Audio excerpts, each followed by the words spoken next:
Welcome back to the deep dive. We're really excited to get into some more fascinating insights with you today. Absolutely. We've got a chapter that, well, it really flips the script on how we think about getting what we want. It's all about a little word we often try so hard to avoid. And that word is the focus of our deep dive today. Chapter 4 of Never Split the Difference, titled Beware Yes Master No. Now, immediately that makes you think, doesn't it? We're so conditioned to believe yes is the ultimate goal. Exactly. But this chapter argues that constantly chasing yes can actually lead us down the wrong path.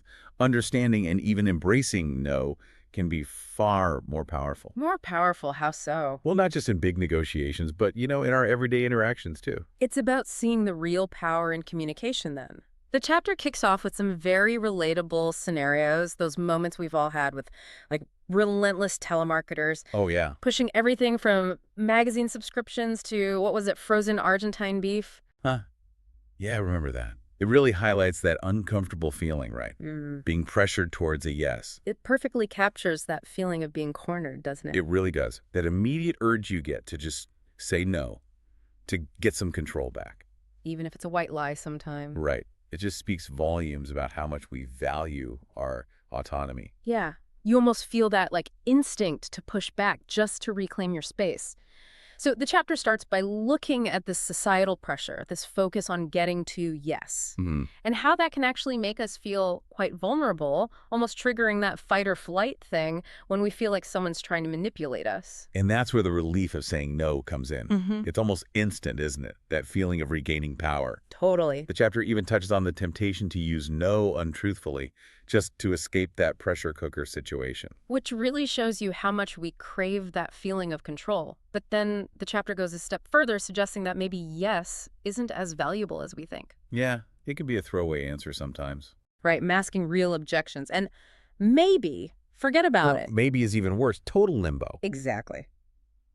Pushing hard for a yes doesn't guarantee a win. In fact, it can backfire. How so? It can create resistance, even make the other side angry. So if yes can be so problematic and no so liberating, why do we have this ingrained preference? That's the core question it starts to unpack. And that brings us to the really interesting part, the power of no. The chapter boldly states that no is pure gold for skilled negotiators. Okay, let's dig into that. Why is no so valuable? Well, for starters, no is a fantastic opportunity for clarity. Clarity. Yeah, think of it not as a dead end, but as a signal that something isn't quite right yet. It allows both sides to identify what isn't wanted. Ah, okay. Which, surprisingly, helps to define what is actually desired or possible. It's like saying, okay, not this way, which helps us find the right path forward. So it helps define the boundaries, doesn't it? By saying what won't work, you start to narrow down what might actually work. Precisely. Yeah. And importantly, no offers a sense of safety. Safety. It maintains the current situation, the status quo, at least for the moment. And it gives the person saying it a feeling of being in control. There's a real psychological comfort in having the power to say no without feeling pressured. The chapter illustrates this with the author's early experience with Amy Bondereau at the FBI Crisis Negotiation Team. Remind us of that moment. Right.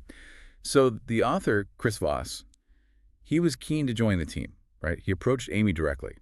Her initial response, and she repeated it, was no, because he lacked experience. Sounds like a rejection. Totally seemed like a rejection. But those no's weren't the end of the story. They actually forced him to understand what was truly needed, what the real barrier was. And it led to an opportunity eventually, didn't it? Exactly. It led to her conditional yes, him needing to volunteer at his suicide hotline first.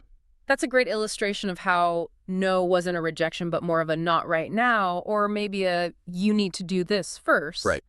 It shows, as the author says, that there's often a deeper conversation, a game beneath the game, happening beneath the surface.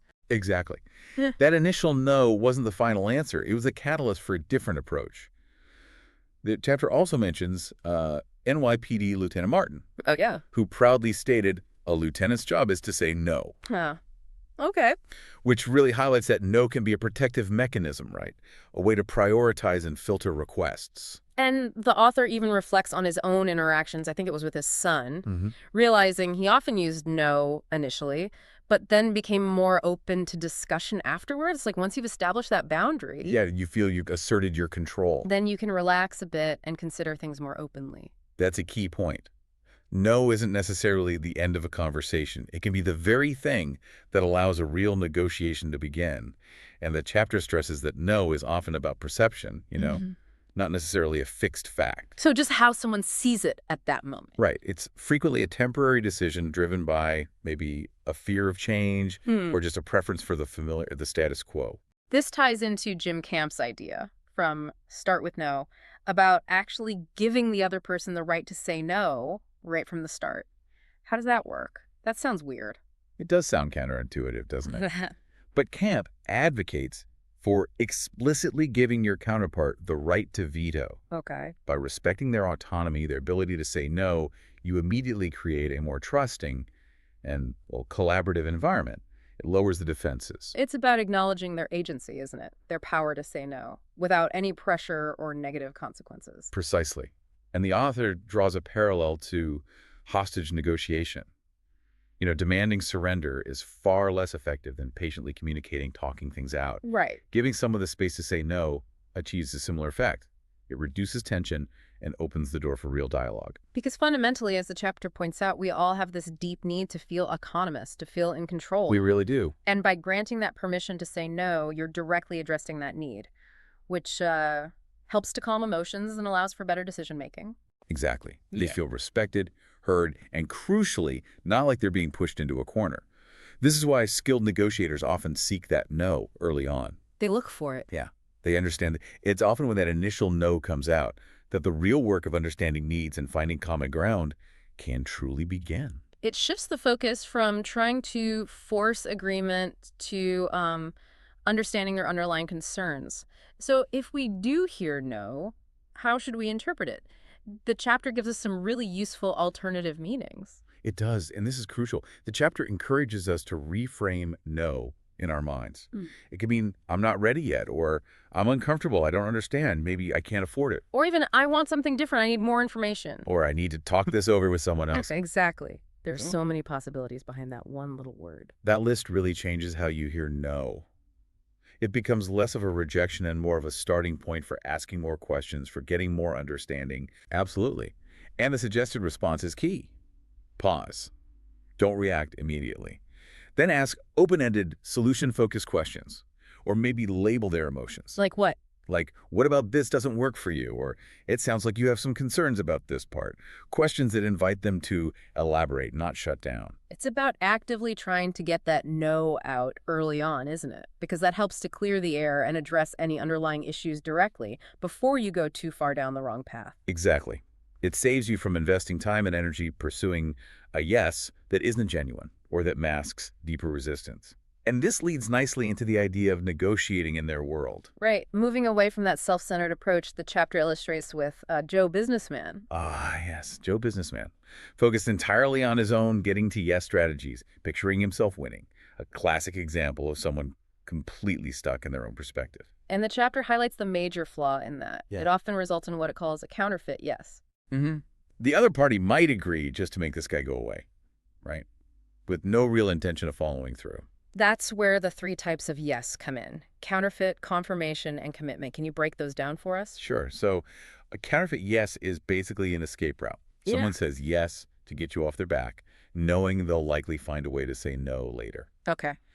A confirmation yes is just a simple affirmation, like agreeing to a fact. Is the sky blue? Yes. It doesn't signify real agreement to action. Got it. The commitment yes is the one we're truly after. A genuine agreement that leads to action, where they intend to follow through.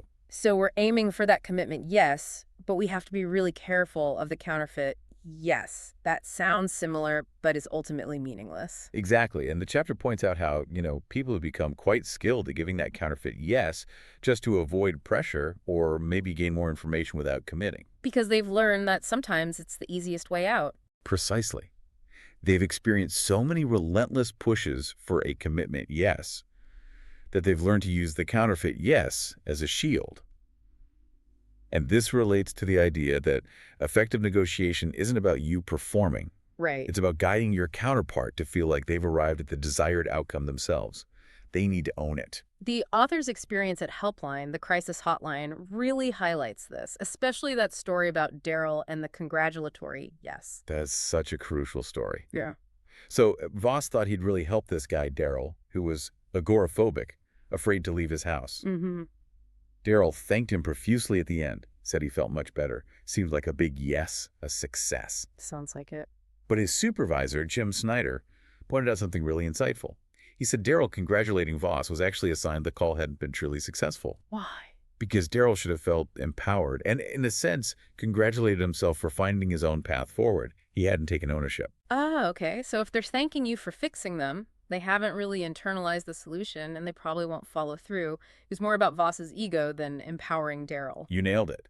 The key is that effective persuasion makes the other person feel equally or even solely responsible for the connection and the new ideas. It has to tap into those fundamental human needs we talked about. Feeling safe and secure and feeling in control. Exactly. And just using logic or trying to be super nice often doesn't satisfy those deep needs. You can't really argue someone into feeling safe or in control. Yeah, that doesn't work.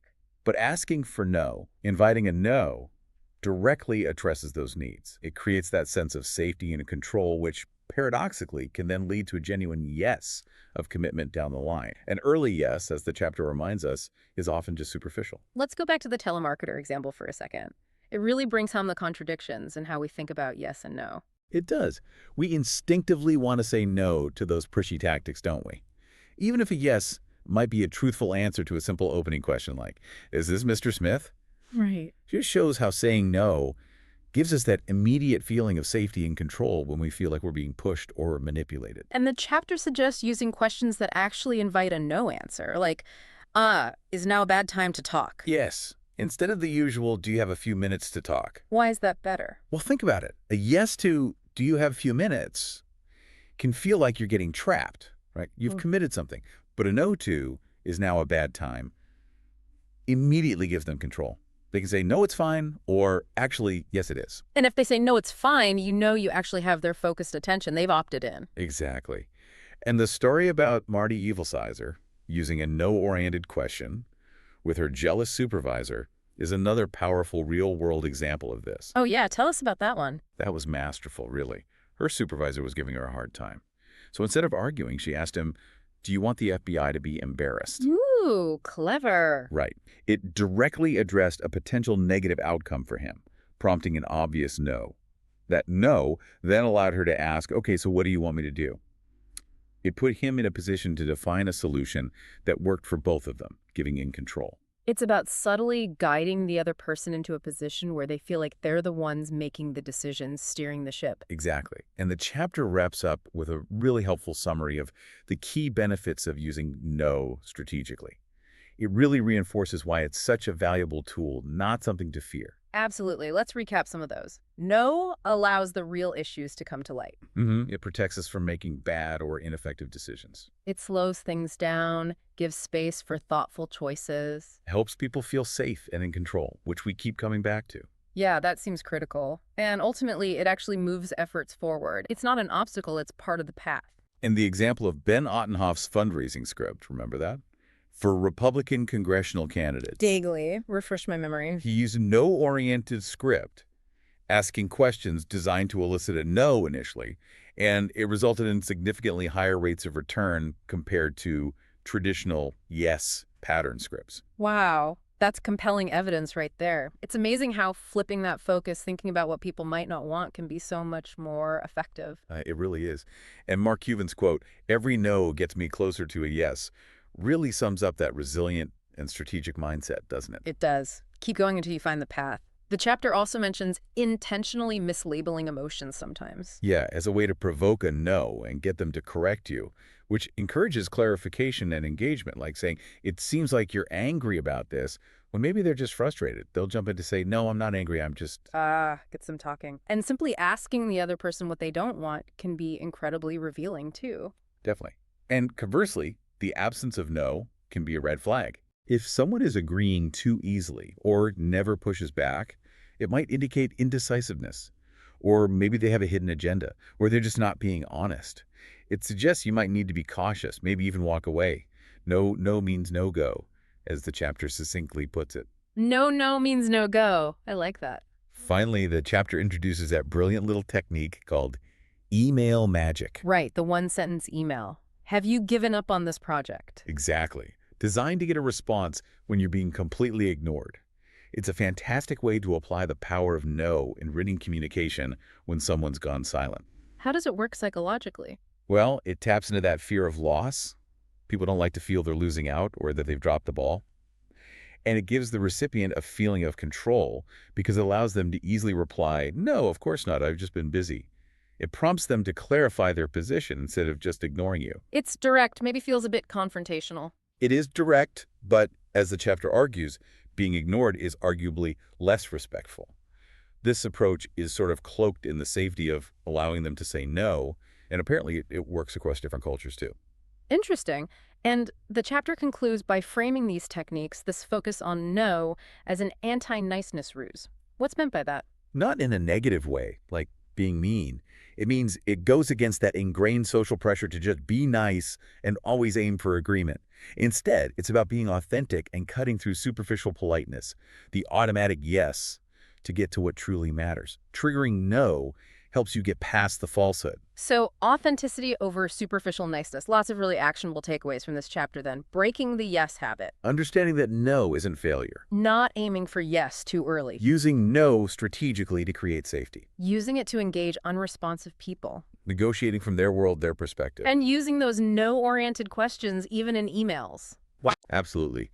This deep dive into Chapter 4 has really shown us the surprising power of no and how mastering it can fundamentally improve our communication and our negotiation skills. It's a real paradigm shift. So we definitely encourage you, the listener, to maybe start experimenting with this in your own interactions. Don't be afraid of no.